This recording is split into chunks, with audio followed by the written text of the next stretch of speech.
This is a lecture about preprocessing covariates with principal component analysis. The idea is that often you have multiple quantitative variables, and sometimes they'll be highly correlated with each other. In other words, they'll be very similar to being almost the exact same variable. In this case, it's not necessarily useful to include every variable in the model. You might want to include some summary that captures most of the information in those quantitative variables. So as an example, I'm going to use the SPAM dataset again. So I've loaded the caret package here, and I've loaded the kernlab package and loaded the SPAM dataset. I again create a training and test set, and I'm going to perform only the operations on the training set that I'm doing here so that all exploration and model creation and feature building has to happen in the training set. The first thing that I do is I leave out just the 58th column of this training set, which in this case is the outcome. So I'm looking at all the other predictor variables, and I calculate the correlation between all those columns, the correlation between all predictor variables, and I take its absolute value. So I'm looking for all the predictor variables that have a very high correlation or are very similar to each other. Every variable has a correlation of 1 with itself, so I'm not interested in those variables, removing variables that have high correlation with themselves, since they all do. So I set the diagonal of this matrix that comes out to be equal to 0. That's basically just setting the correlation between variables with itself equal to 0. And then I look which of these variables have a high correlation with each other. In other words, which of the variables have a correlation greater than 0.8. So it turns out two variables have a very high correlation with each other. They are the num 415 and num 857. So it's if the number 415 and 857 appears in the email, it frequently appears together. This is likely because there's a phone number that has similar variables there. So if I look at the SPAM dataset at the columns 34 and 32, which I got from getting that from the previous correlation variable, I see that it's these two variables, these two columns that are highly correlated with each other. And if I plot those two columns against each other, I see exactly what I'd expect. So the frequency of 415 and 857 is incredibly highly correlated. They basically lie perfectly on a line with each other. So as the number 415 appears more frequently, so does the number 857. So the idea is including both of these predictors in the model might not necessarily be very useful.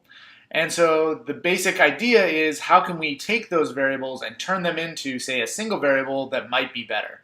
And one idea is to think about it as a weighted combination of those predictors that explains most of what's going on. So the idea is to pick the combination that captures the most information possible. And the benefits here are you're reducing the number of predictors you need to include in your model, so that's nice. And you're also reducing noise. In other words, you're averaging or combining variables together, so you might reduce them together. So if you do this in a clever way, you actually gain quite a bit by doing principal component analysis.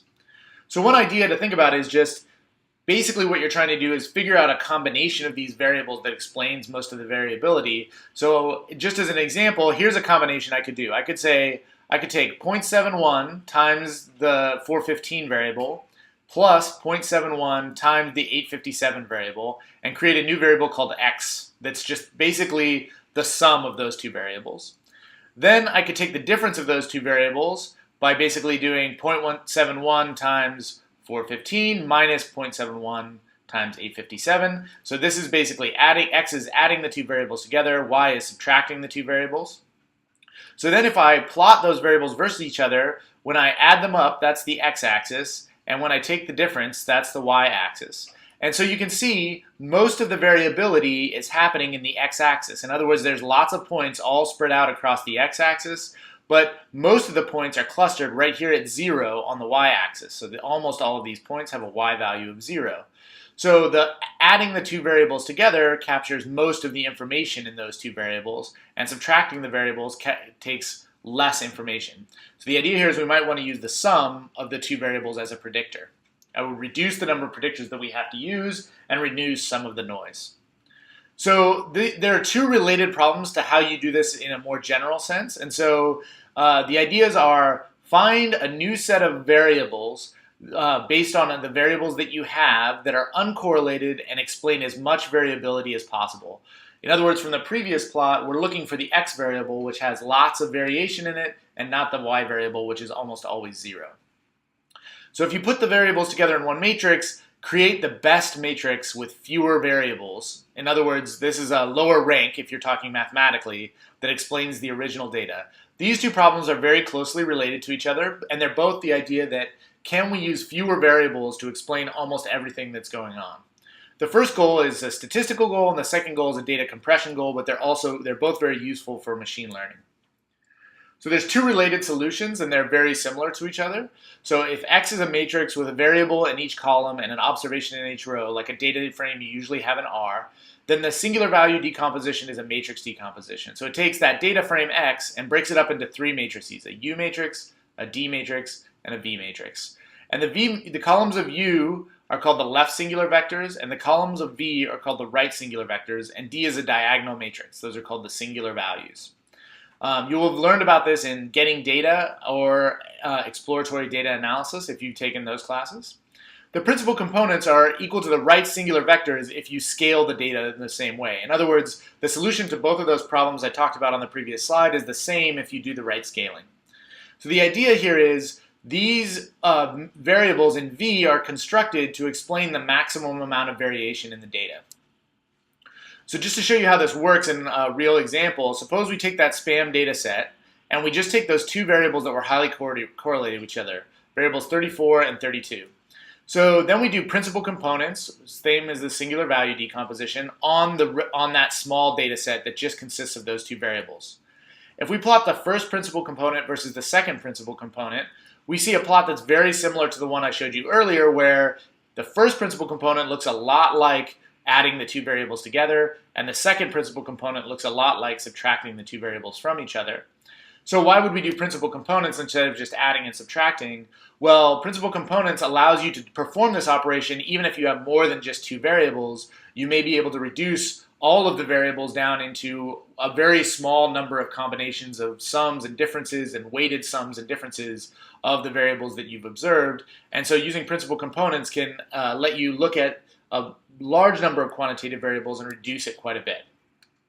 The thing that you can also look at in this principal component object is the rotation matrix, which is basically how it's summing up the two variables to get each of the principal components. And so here you can see why I put 0.71 in the sum and the difference on the first slide. So principal component 1 is just 0.7081 times num 415 and 0.7061 times num 857. Principal component 2 is just the difference, again, multiplied by 0.0761 and minus 0.0781. So basically, in this particular case, the first principal component, the one that explains the most variability, is just adding the two variables up, and the variable that explains the second most variability in these two variables is taking the difference between the two variables. So on the spam data, we can actually do this for more variables than just the two variables. This is why principal components may be useful. So here I'm creating a variable that's just going to be the color we're going to color points by. So it's color equal to black if you are not a spam, and color equal to red if you're a spam. And this variable here, or this statement here, calculates the principal components on the entire data set. So you'll notice that I've applied a function of the data set, the log10 transform, and I've added 1. I've done this to make the data look a little bit more Gaussian, because some of the variables are normal looking because some of the variables are skewed, and you often have to do that for principal component analysis to look sensible. So then I've calculated the principal components of the entire data set. So in this case, I can now again plot principal component 1 versus principal component 2. Principal component 1 is no longer a very easy addition of two variables. It might be some quite complicated combination of all the variables in the data set, but it's the combination that explains the most variation in the data.